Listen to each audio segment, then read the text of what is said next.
The dark web. David Johnson was a tech-savvy college student with a penchant for adventure and an insatiable curiosity. He spent hours browsing the internet, exploring its depths far beyond the usual social media and news sites. One evening, after a particularly dull lecture on cybersecurity, David's friend Mike mentioned the dark web. "It's where the real action is," Mike said with a conspiratorial wink. "You can find anything there, stuff you can't even imagine." Intrigued, David decided to delve into the dark web that night.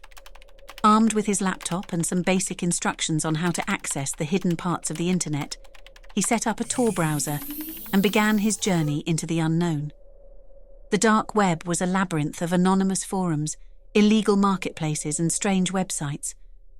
Most of what he found was disturbing: drugs, weapons, counterfeit money. But nothing really scared him.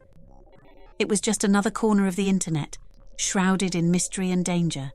One night, David stumbled upon a forum that piqued his interest.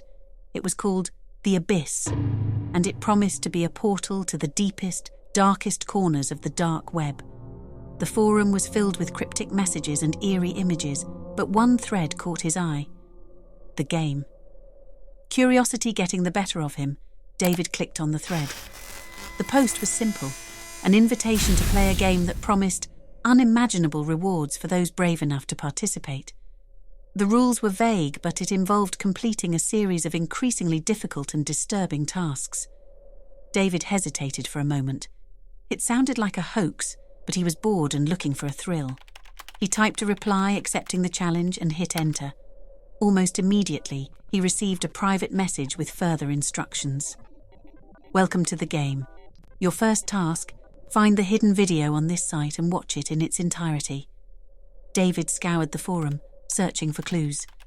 Eventually, he found a link buried in an obscure thread. It led to a video player embedded on a plain black web page.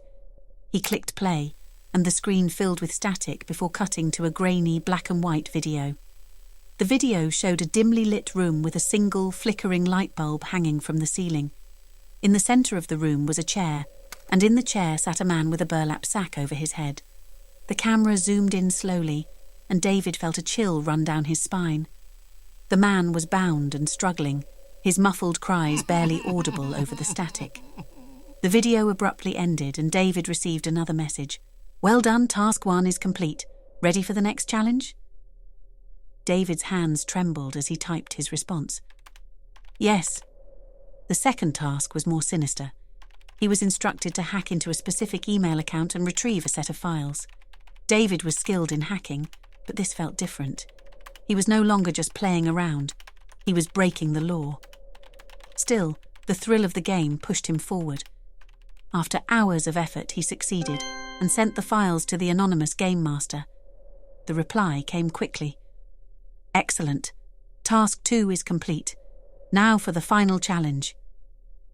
David's heart pounded as he read the instructions. He was to find a specific address in his city and go there at midnight. He was to enter the building, find a room marked with an X, and retrieve whatever was inside. Doubt gnawed at him, but he couldn't back down now. He felt like he was in too deep. That night he drove to the address, an old abandoned warehouse on the outskirts of town.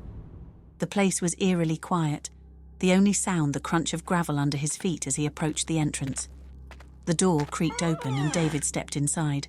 The air was thick with dust and the faint smell of decay hung in the air. Using his phone as a flashlight, he navigated the dark, empty halls until he found the room marked with an X. Taking a deep breath, he pushed the door open. Inside was a small windowless room with a single table in the center. On the table was a laptop, its screen glowing softly in the darkness. David approached cautiously and saw a message on the screen. "Welcome to the final stage. Open the file named Truth." His fingers shook as he clicked on the file.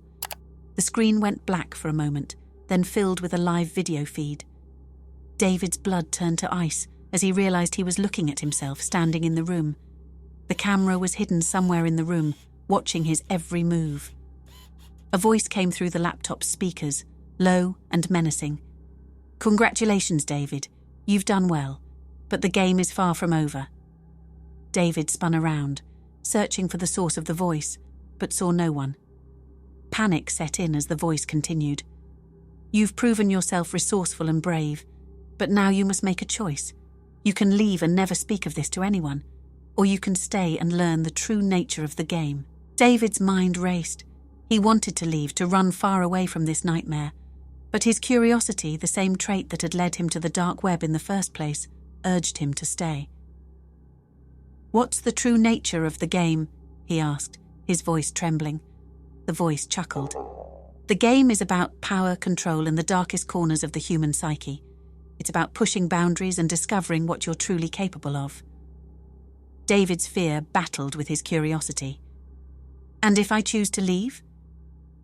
"You will be allowed to go, but you will always wonder what could have been. The choice is yours." David hesitated for what felt like an eternity. Finally, he made his decision. "I want to know the truth." The voice laughed, a sound that echoed through the empty warehouse. "Very well. Prepare yourself, David. The real game begins now." The laptop screen went black, and the room plunged into darkness. David's phone buzzed with a new message. It was a GPS coordinate and a single word: "Come." David's pulse quickened as he left the warehouse and drove to the location. It was an old, decrepit mansion on the outskirts of town, hidden away from prying eyes. The place exuded an aura of dread, but David pressed on, driven by a mix of fear and excitement.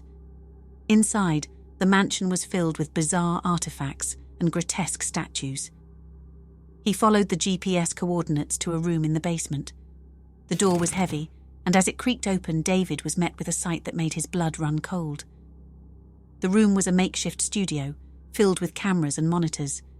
In the center was a large chair surrounded by a circle of runes and symbols, and standing next to the chair was a man in a dark cloak, his face hidden in the shadows. "Welcome, David," the man said, his voice the same as the one from the laptop. "Sit." David's legs felt like lead as he approached the chair and sat down. The man stepped into the light, revealing a face that was both familiar and alien. It was Thomas Gray, the game master, but his eyes glowed with an unnatural light. "You see, David," Thomas began, "the game is not just about tasks and challenges, it's about transformation. By participating, you've opened yourself to forces beyond your understanding, and now you will become one with the game." David tried to move, but his body was paralyzed. Thomas began chanting in a language that made David's skin crawl. The runes around the chair glowed with an eerie light, and David felt a cold, dark presence seep into his mind. Pain shot through his body as the transformation began. His screams echoed through the mansion, but there was no one to hear him. As darkness enveloped him, David realized too late that his curiosity had led him to his doom. Weeks later, a new thread appeared on the Abyss forum, the game new player needed. The invitation promised unimaginable rewards for those brave enough to participate. Little did they know that the last player was now a part of the game, his soul forever trapped in the dark web's twisted depths. And so, the game continued, luring the curious and the foolish into its malevolent grasp, feeding on their fears and transforming them into pawns in a never-ending nightmare. Cursed acquisition. Jenna Larson had always been a thrill-seeker. As a tech-savvy 28-year-old, she had explored every corner of the internet, including the dark web. It was a world that fascinated her, a place where anonymity reigned and anything could be found, for a price. One evening, as rain lashed against her apartment windows, Jenna sat in front of her computer, scrolling through the latest offerings on a dark web marketplace. Most items were mundane, others illegal, but one listing caught her eye. The Devil's Doll, authentic occult artifact. The listing described the doll as a powerful conduit for dark forces, capable of granting wishes at a terrible cost. The seller claimed it had been used in rituals dating back centuries. Intrigued by the mysterious and macabre, Jenna decided to purchase it.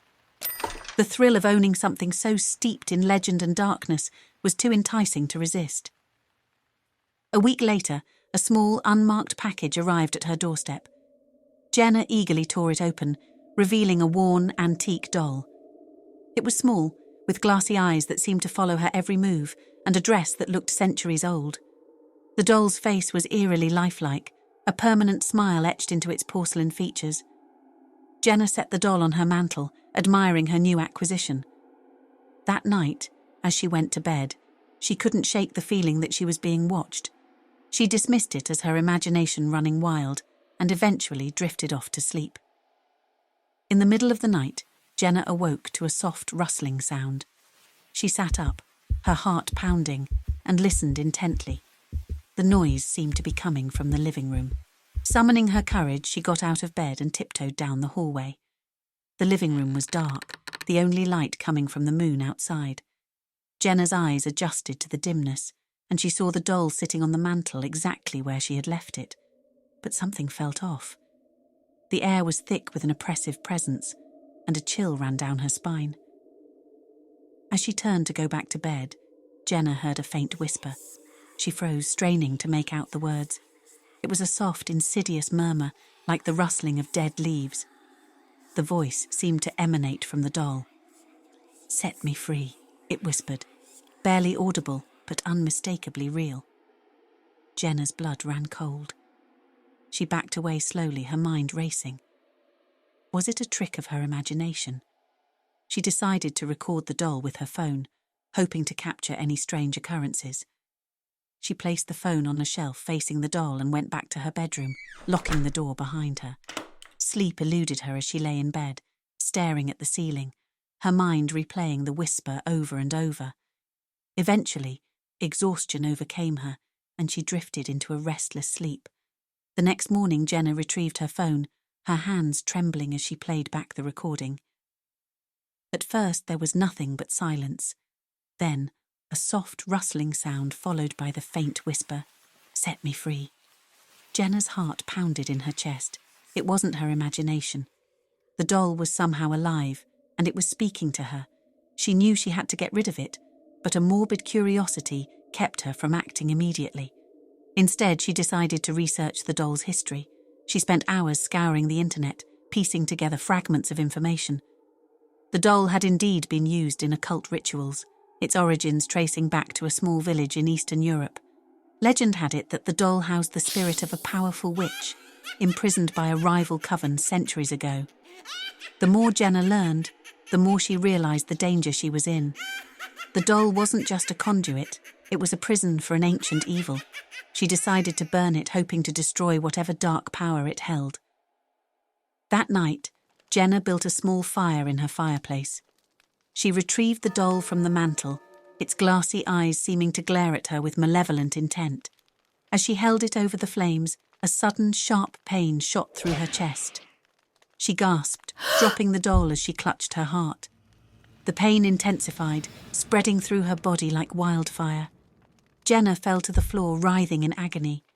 The doll lay beside her, untouched by the flames, its sinister smile mocking her. As darkness closed in, Jenna realized too late that she had underestimated the doll's power.